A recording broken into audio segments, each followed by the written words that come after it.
खबर आ रही है कि ढोंगी खरात का जो बेटा है हिरासत में, पूछताछ के लिए उसे हिरासत में लिया गया। ये खबर आ रही है सामने। तो आपको बता दें कि उनकी पत्नी की भी तलाश तेज कर दी गई है। दरअसल खरात पर दुष्कर्म, धोखाधड़ी के कई आरोप हैं। अब ऐसे में खरात के बेटे से पूछताछ की गई है, साथ ही पत्नी की तलाश तेज कर ली गई। नासिक के ढोंगी अशोक खरात के पाप की परतें धीरे धीरे खुल रही हैं। एक नई जानकारी सामने आई है जिसमें पता चला है कि खरात को भक्त अपने घर ले जाने के लिए मोटी फीस देते थे।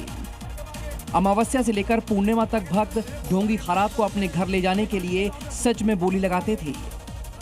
भक्तों के घर जाने के लिए खरात ने ऐलान कर रखा था कि 5 लाख दो और बाबा को अपने घर ले जाओ, लेकिन इसमें भी कई शर्तें थी। घर सिर्फ आलीशान कार में जाएगा। जैसे जैसे दूरी बढ़ती, फीस लाखों में बढ़ती जाती। महज 1.5 से 2 घंटे की मुलाकात के लिए भक्तों से लाखों रुपए वसूले जाते थे। और इसी बीच बड़ी खबर प्रयागराज से आ रही है, जहां पर 50,000 का इनामी बदमाश गिरफ्तार कर लिया गया है। एसटीएफ ने शिवकुटी इलाके से पकड़ा। गौ तस्करी का आरोप है इब्राहिम पर। एफआईआर के बाद से फरार चल रहा था आरोपी। तस्वीरें आप देखिए। एसटीएफ ने शिवकुटी इलाके से इस आरोपी को गिरफ्तार कर लिया है, जिस पर कई मामले दर्ज हैं। गौ तस्करी के मामले इब्राहिम पर दर्ज। और बड़ी खबर, रूस का सैन्य विमान क्रैश हो चुका है। 29 लोगों की जान चली गई है। ये AN-26 प्लेन है जो क्रैश हो चुका है। खबर आ रही है कि क्रीमिया के ऊपर से इसका संपर्क दरअसल टूट गया था। उसके बाद ये विमान क्रैश हो गया है। 29 लोगों का डेथ टोल जो है वो सामने आया है। क्रू समेत 29 लोग थे, उनकी मौत हो चुकी है इस विमान हादसे में। आगे जानिए रफ्तार के साथ अलग अलग राज्यों का पूरा हाल। यूपी के मुरादाबाद में खाद की कालाबाजारी पर बड़ी कार्रवाई हुई। जिला प्रशासन ने मधुबनी इलाके में 80 उर्वरक दुकानों पर छापेमारी की। एसपी, एसडीओ, डीएसपी खुद टीम के साथ मौके पर पहुंचे। राजस्थान के अनूपगढ़ में आसमानी बिजली का कहर बरपा है। यहाँ पर घड़साना गांव में बिजली गिरने से एक ही घर के 2 मासूम समेत 3 लोग बुरी तरह झुलसे। जख्मियों को बीकानेर रेफर किया गया। हादसे के वक्त घर के आंगन में खेल रहे थे मासूम।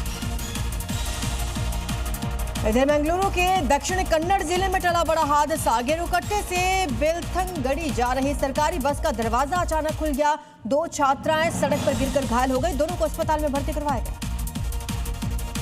राजस्थान के कोटा में पेट्रोल पंप पर दबंगों ने हंगामा किया। मोई कला में यहाँ पर HP के पेट्रोल पंप पे चेंबर के अंदर घुसकर बाइक सवार दबंगों ने तोड़फोड़ की। और इधर यूपी के जलौन में यमुना पुल पर चलती बाइक में आग लग गई। हड़कंप मच गया। बाइक फिसलने के बाद बस से टक्कर हुई। घसीटने की वजह से आग लग गई। मौके पर पुलिस पहुंची। फायर सिलेंडर से आग पर काबू पाया गया। घायल बाइक सवार अस्पताल में भर्ती करवा दिया गया। इधर युद्ध में अमेरिका के बेतहाशा हो रहे खर्च को लेकर अमेरिकी जनता तो ट्रंप के खिलाफ हो ही चुकी है। और अब अमेरिकी रक्षा मंत्री पीट हेग्सेट पर ईरान की वॉर से पैसा बनाने की कोशिश करने के आरोप लगे। एक मीडिया रिपोर्ट के अनुसार एक ब्रोकर के माध्यम से पीट डिफेंस ETF में एक बड़ा निवेश कराने के चक्कर में थे, जिसके बाद माना जा रहा है कि पीट को ईरान युद्ध की पूरी जानकारी थी। वो जानते थे कि युद्ध होते ही रक्षा उत्पादन बढ़ेगा और रक्षा क्षेत्र से जुड़ी कंपनियों के शेयर चढ़ जाएंगे। इसीलिए वो अपने एक ब्रोकर के जरिए ब्लैक रॉक नाम की एक निवेश कंपनी से एक डिफेंस यूनिट में निवेश कराने वाले थे, जिसका साफ मतलब है कि वो ब्रोकर और पीट दोनों को ही ईरान युद्ध की पूरी जानकारी थी और वो आपदा आने से पहले इसमें अवसर तलाश चुके थे। हालांकि पेंटागन ने इस मीडिया रिपोर्ट को पूरी तरह से बेबुनियाद और मनगढ़ंत करार दे दिया है। पेंटागन के प्रवक्ता शीन पार्नेल के मुताबिक ये आरोप पूरी तरह से झूठा और मनगढ़ंत है। न तो सचिव हेग्सेट और न ही उनके किसी प्रतिनिधि ने ब्लैक रॉक से ऐसे किसी निवेश के बारे में संपर्क किया था।